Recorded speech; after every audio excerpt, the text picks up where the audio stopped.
Bismillahirrahmanirrahim. Assalamualaikum warahmatullahi wabarakatuh. InsyaAllah saya akan membentangkan tentang sebab nuzul daripada surah Al-Baqarah pada ayat 199 dan 219. InsyaAllah sebab nuzul untuk surah Al-Baqarah ayat 199 iaitu A'udzubillahi minasyaitanirrajim. Summa afidu min haisu afadhan nas wastaghfirullah innallaha ghafurur rahim, yang bermaksud kemudian bertolaklah kamu dari tempat bertolaknya orang-orang banyak di Arafah dan mohonlah ampun kepada Allah, sesungguhnya Allah Maha Pengampun lagi Maha Penyayang. Hadis ini diriwayatkan daripada Muslim dan Bukhari dan At-Tirmizi dan An-Nasa'i dan Ibnu Majah daripada Hisham bin Urwah Ibnu Zubair daripada ayah berkata, Al-Bukhari meriwayatkan dari Aisyah radhiyallahu anha, katanya, orang-orang Quraisy dan yang seagama dengan mereka berwukuf di Muzdalifah. Mereka menamakannya Al-Humus. Sedangkan orang-orang Arab lainnya berwukuf di Arafah. Setelah Islam datang, Allah Ta'ala memerintahkan Rasulullah SAW untuk datang ke Arafah dan berwukuf di sana. Setelah itu bertolak darinya. Inilah maksud firman Allah Ta'ala. Dan demikian juga yang dikatakan Ibn Abbas, Mujahid, Atha, Qatadah, As-Suddi dan ulama lainnya, dan inilah yang menjadi pilihan Ibn Jarir. Selain itu, ia menyatakan bahawa ini merupakan ijma', yakni kesepakatan para ulama. Dan antara sebab pembelajaran daripada sebab nuzul surah ini pada ayat 199 ini, di mana telah turun sebab nuzul yang disepakati oleh jumhur mufassirin dan menjadikannya sebab turunnya daripada At-Tabari, Al-Baghawi, Ibnu Arabi, Ibnu Atiyah, Al-Qurtubi, Ibnu Katsir, Al-Shankiti dan Ibnu Ashur. Berkata Ibnu Arabi, manusia berselisih maksud bertolak pada dua pendapat. Yang pertama, adapun maksudnya adalah daripada Arafah, dan maksud yang kedua, maksudnya daripada Muzdalifah ke Mina. Kata Ad-Dhahak, sebaliknya Allah melihat pada bertolaknya selepas menyubuk berwukuf di Tanah Haram, dan bertolak itu selepas berwukuf di Tanah Haram, iaitu bertolak ke Mina. Ada ulama berselisih pendapat, iaitu pendapat yang pertama, adapun permulaan itu maknanya berakhir dan pengakhiran maknanya permulaan. Kata At-Tabari, maknanya kemudian bertolaklah kamu dari tempat bertolaknya orang-orang banyak Arafah. Apabila kami telah bertolak dari Arafah bersama ramai orang, maka ingatlah Allah ketika di Masy'aril Haram. Dan yang kedua, adapun lafaz itu disusun dengan makna menggunakan ataf, seperti mana dalam surah Al-Balad.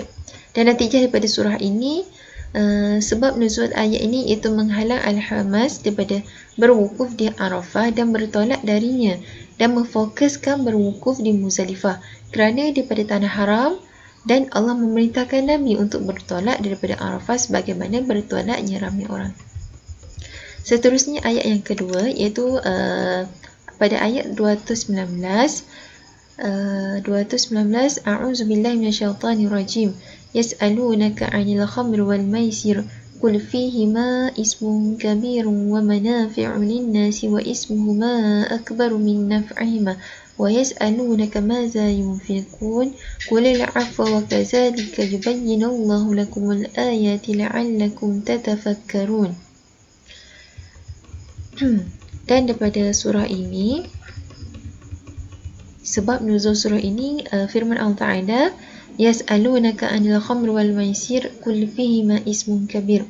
Imam Ahmad meriwayatkan daripada Umar bin Al-Khattab yang menceritakan bahawa ketika turun ayat pengharaman khamru, iaitu arak, ia berdoa, Ya Allah, terangkanlah kepada kami ihwal khamru sejelas-jelasnya. Maka ayat ini pun turun. Kemudian Umar dipanggil dan dibacakan ayat itu kepadanya. Maka ia pun berdoa lagi, Ya Allah, terangkanlah kepada kami mengenai masalah khamru ini sejelas-jelasnya.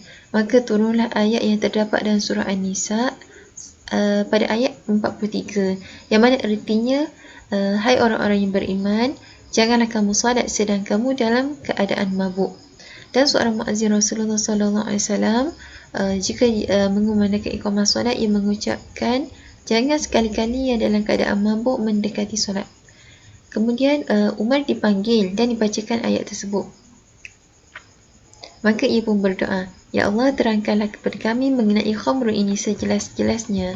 Maka turunlah ayat yang terdapat dalam surah Al-Ma'idah ayat 91 yang bererti, sesungguhnya syaitan itu bermaksud hendak menimbulkan permusuhan dan kebencian di antara kamu lantaran meminum khamru iaitu arak dan berjudi serta menghalangi kamu dari mengingati Allah dan solat. Maka berhentilah kamu dari mengerjakan perbuatan itu. Lalu Umar dipanggil dan dibacakan ayat tersebut, dan ketika bacaan itu sampai pada kalimat berhentilah kamu dari mengerjakan perbuatan itu, dan Umar berkata, kami berhenti. Seterusnya diriwayatkan oleh Imam Ahmad daripada Abu Hurairah, Rasulullah SAW bersabda, diharamkan arak sebanyak 3 kali. Rasulullah datang kepada sambil mereka minum alkohol dan berjudi. Mereka bertanya kepada Rasulullah tentang mereka. Maka Allah turunkan kepada Nabi ayat yas'alunaka 'anil khamri wal maisir qul fihima ismun kabirun wa manafi'u lin-nas sehingga akhir ayat. Maka mereka berkata, dilarang ke atas kami fihima ismun kabir, dan mereka minum arak sehingga pada suatu hari seorang lelaki muhajirin mendirikan solat. Dan antara sebab pembelajaran daripada surah ini, hadis ini pada sanadnya bukan sebab turunnya ayat ini terdapat persoalan yas'alunaka. Adapun persoalan pada dua perkara iaitu arak dan judi bercanggah pada dua wajah yang wajah yang pertama, adapun ayat itu persoalan tentang arak dan judi yang mana keseluruhannya antaranya hadis Umar terdapat padanya doa tentang arak sahaja. Dan yang kedua, adapun Allah berkata yas'alunaka, dan Umar tidak bertanya kepada Nabi seperti ditunjukkan pada lafaz hadis, dan Allah menyeru Allahumma bayna fil khamri bayanan shifaa. Dan perbezaan antara seruan Allah pertanyaan Rasulullah, maka hubungan antara ayat dan hadis menjelaskan keseluruhannya.